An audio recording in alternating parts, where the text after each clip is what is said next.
함께 예배하신 여러분들을 나사렛 예수 이름으로 환영합니다. 그리스도의 평강과 은혜가 함께하기를 축복하며 함께 찬송드립니다. 찬송가 486장입니다.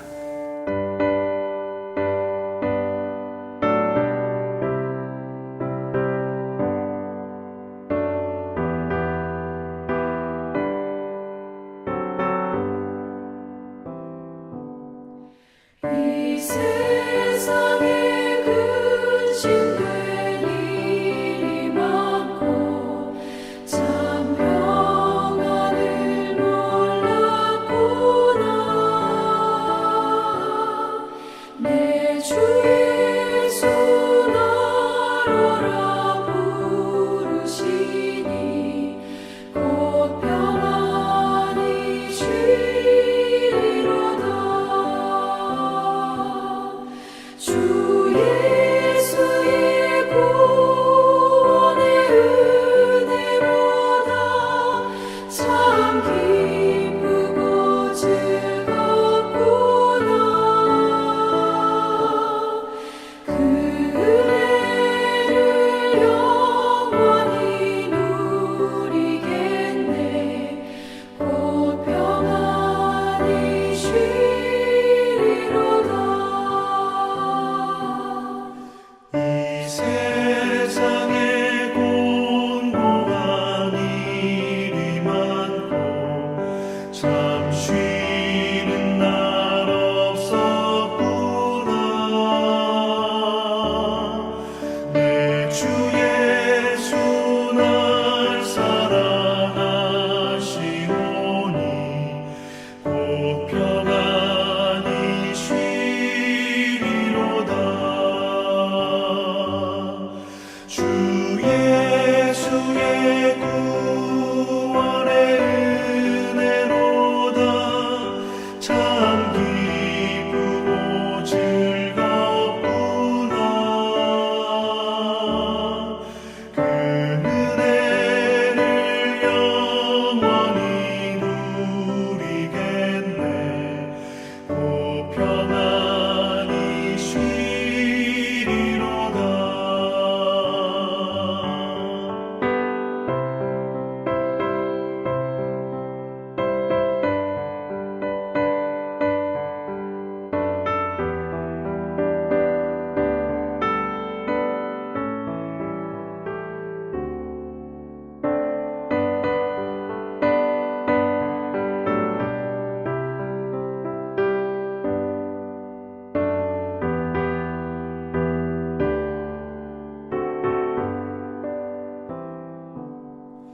이 세상에 죄악된 일이 많고 참 죽을 일 쌓였구나. 내 주 예수 날 건져 주시오니 곧 평안히 쉬리로다. 주 예수의 구원의 은혜로다. 참 기쁘고 즐겁구나. 그 은혜를 영원히 누리겠네. 곧 평안히 쉬리로다.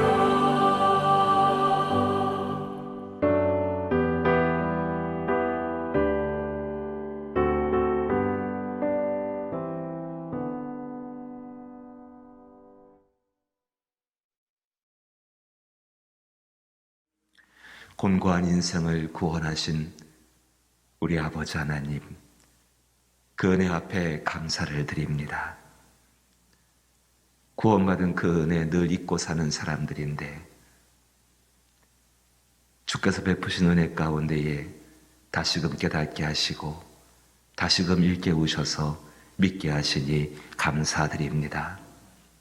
진실로 그리스도 예수의 보혈 가운데 구원받은 저희들, 그 보혈의 능력을 의지하게 하여 주옵소서.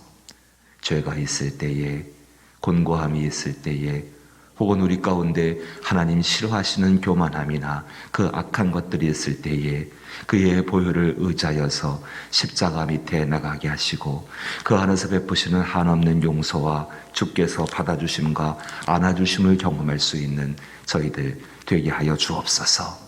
이 새벽에도 주 앞에 기도하오매 우리의 기도를 들어 응답하여 주옵시고 병들고 약한 자에게는 예수의 생명으로 말미암아 회복되고 강건케 하여 주옵시고 주의 약속의 말씀 그대로 곤고한 자에게는 주의 구원의 은혜를 더하여 주옵시고 주 앞에 거치는 것이 있는 자에게는 성령의 은혜 가운데 형통의 길이 열릴 수 있는 복된 것으로 함께하여 주옵소서. 능력과 평강과 은총이 그리스도 예수 안에서 충만케 되기를 소망하오며 예수님 이름으로 기도하옵나이다. 아멘. 오늘 함께 대하실 말씀은 사무엘하 22장 28절 29절 2절 말씀입니다.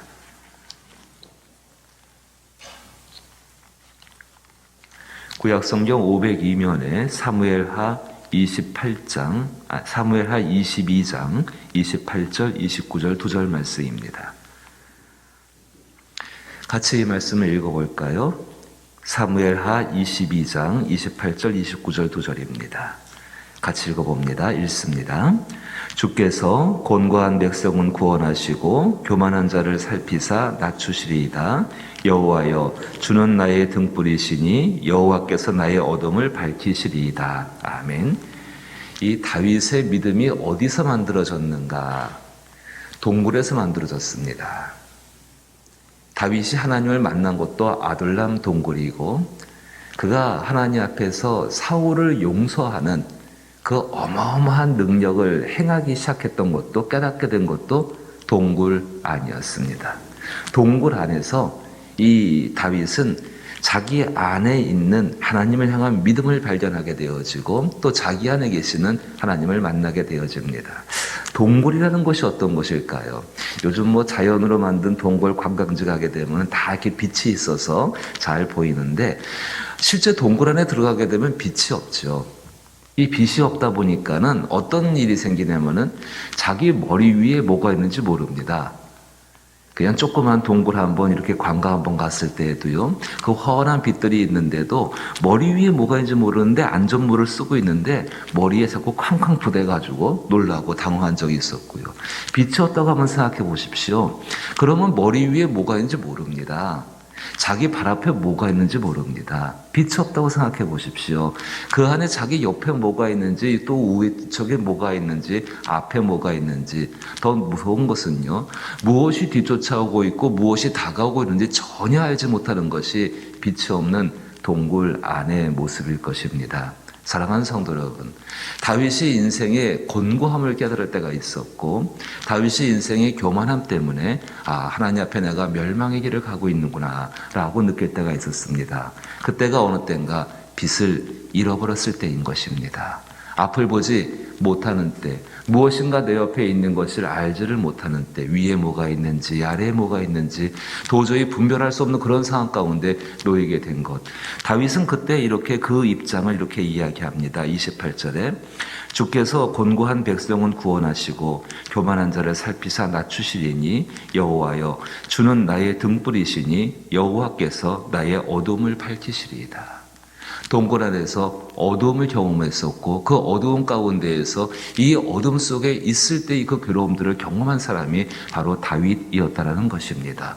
그래서 다윗은 그 가운데에서 하나님만을 찾게 되어집니다. 사랑하는 성도 여러분, 곤고함이라는 단어와 교만함이라는 단어 두 단어가 나오고 있습니다. 곤고함이라는 것은 인생의 어떤 문제들 때문에 눌려있고 묶여있어 괴로운 상태를 우리는 곤고함이라고 부르게 되죠. 교만은 여러분이 잘 아실 테니까는요.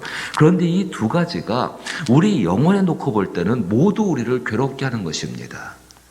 곤고함이라는 것은 정말 우리 영혼을 피곤하게 하고 힘들게 하고 어렵게 합니다.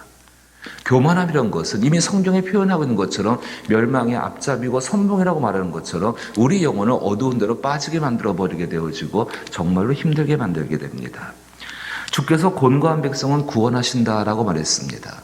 하나님께서 우리의 인생 가운데 왜 이 곤고함을 주시게 되는가? 다른 게 아니지요. 하나님께서 구원하신다. 그의 자비로우심을 나타내게 되어지고 그 곤고한 상황 가운데 하나님의 자비로우심을 우리 가운데 보여주시고 그 은혜를 더욱더 사모하는 사람이 되게 만들어주신다는 것입니다.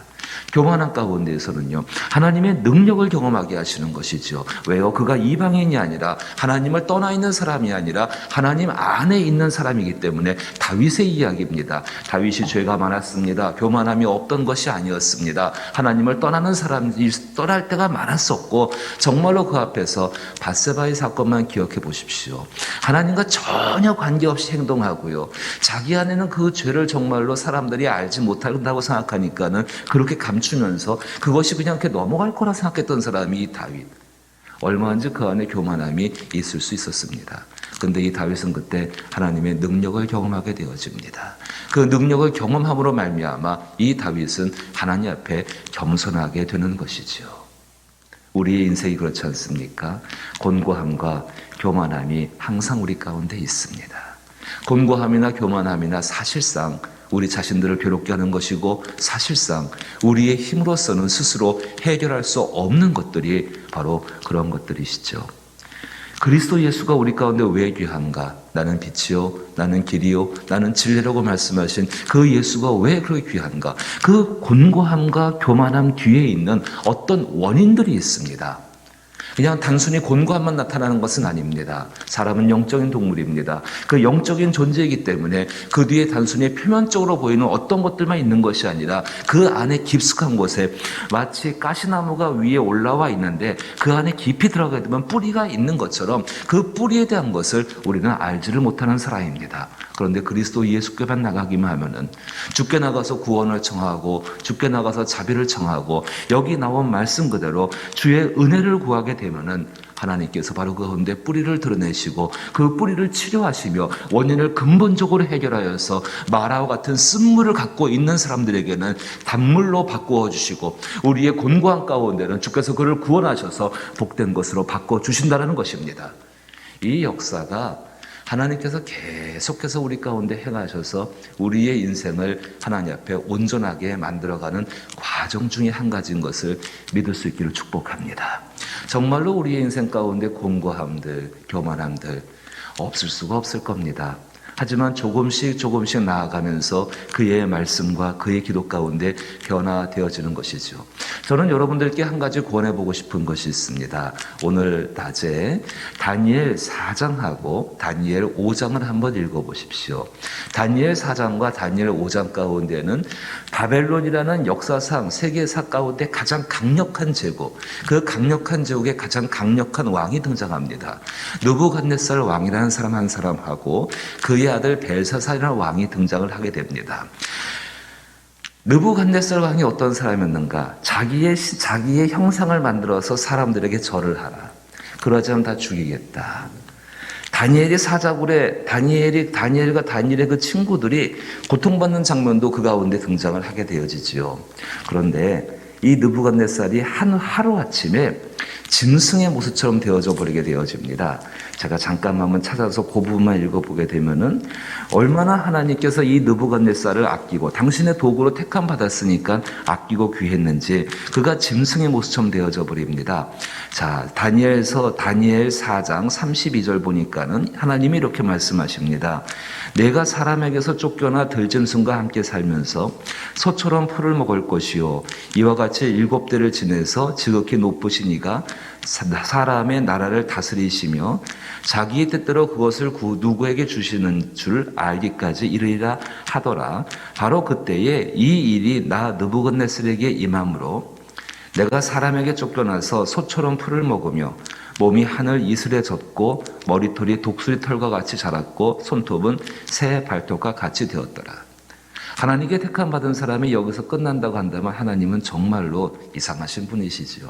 절대 버리지 않으십니다. 이 느부갓네살 왕, 자기보다 하나님보다 자기를 높여서 정말 그 교만의 자리에 섰던 사람. 근데 하나님께서 37절 말씀 보니까는 하루아침에 회복을 시키십니다. 임했던 어두움들을 하루아침에 몰아내십니다. 정말로 코로나19 사태, 그 원인의 깊은 원인들이 무엇인지 우리는 기도하며 알게 될 것입니다.